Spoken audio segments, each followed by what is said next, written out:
சொன்னேன்.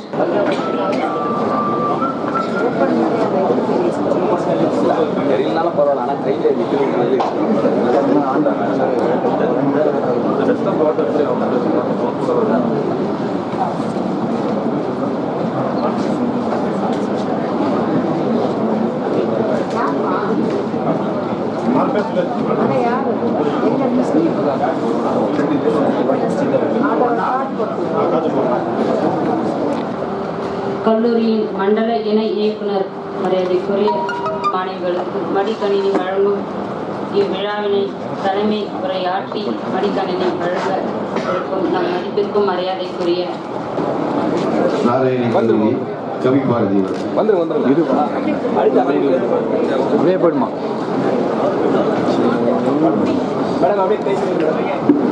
அவரை தொடர்ந்து ரியாஸ் எம்டி ரியாஸ் ராகவேந்திரா பாலிடெக்னிக் கல்லூரி யுவராஜ்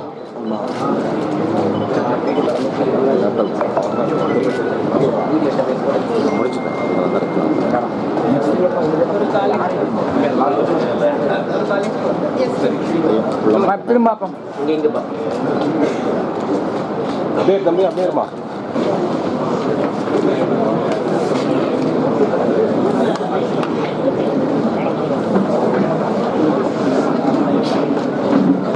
உலகம் உங்கள் கையில் என்ற இந்த மாண்புமிகு தமிழ்நாடு முதலமைச்சர் அவர்களுடைய சிறப்பு திட்டத்திலே வேலூர் மாவட்டத்திற்கு 10,131 மடிக்கணினிகள் நம்முடைய கவர்மெண்ட் கல்லூரி, எய்டட் கல்லூரி, தனியார் கல்லூரியில் 59 கல்லூரியில உள்ள மாணவ செல்வங்களுக்கு 3,228 லேப்டாப்.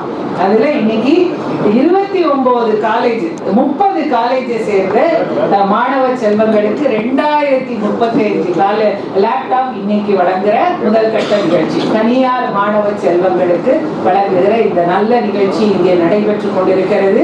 இன்னும் நம்ம மாவட்டத்துக்கு 10,131 வெறும் 1,193 தவிர எஞ்சிய அனைத்து லேப்டாப்களும் வந்துவிட்டன.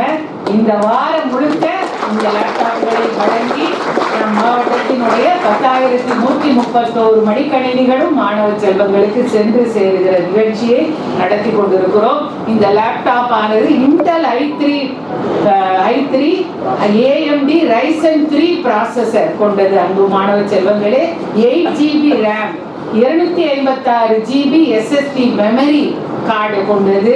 விண்டோஸ் 11 ஹோம் ஸ்ட்ராட்டஜிக், அதை போல பாஸ் லினக்ஸ் OS கொண்ட ஆபரேஷன் சிஸ்டம் கொண்டது. சும்மா பஸ்ல போறோம்னு ஒரு ஆணையிட்ட முதலமைச்சர், பெண்களுக்காக மாணவ செல்வங்களுக்காக தான் சிந்தித்து செயல்படுகிற ஒரு முதலமைச்சர் சட்டமன்றத்தில் சொன்னார், இந்தியாவிலே சிறந்த முதலமைச்சர் என்று சொல்கிறார்கள் என்று சொன்னார்.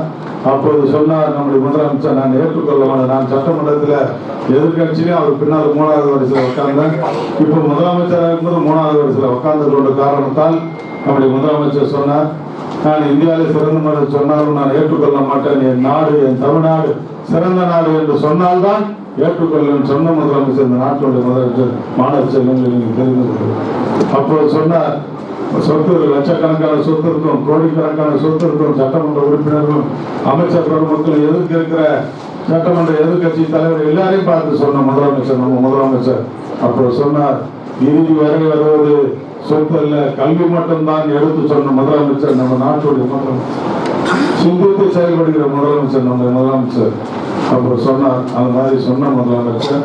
அதனால்தான் கல்விக்கும் சுகாதாரத்துக்கு மட்டும் இந்த அரசு முக்கியத்துவம் கொடுத்து பணியாற்றுகின்ற ஒரு அரசாக இந்த அரசு இருந்து கொண்டு இருக்கிறது.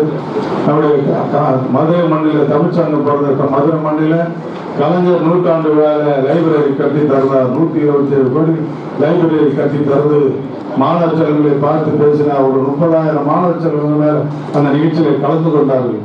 அப்போது சொன்னார், மாணவ செல்வங்களை பார்த்து நம்முடைய முதலமைச்சர், உங்களிடத்தில் திருவிழாவில் சொத்து எது என்று சொன்னால் கல்வி மட்டும்தான் எடுத்து சொன்ன முதலமைச்சர். அதனால்தான் கல்விக்கு முக்கியத்துவம் கொடுத்து இந்த நாட்டிலே மாணவ செல்வங்கள் கல்வி வந்துவிட்டால், அறிவு பரிசு வளர்ந்து விட்டால் எல்லாரையும் நீங்க உயரலாம் என்றுதான் நம்முடைய முதலமைச்சர் பழகிறார்.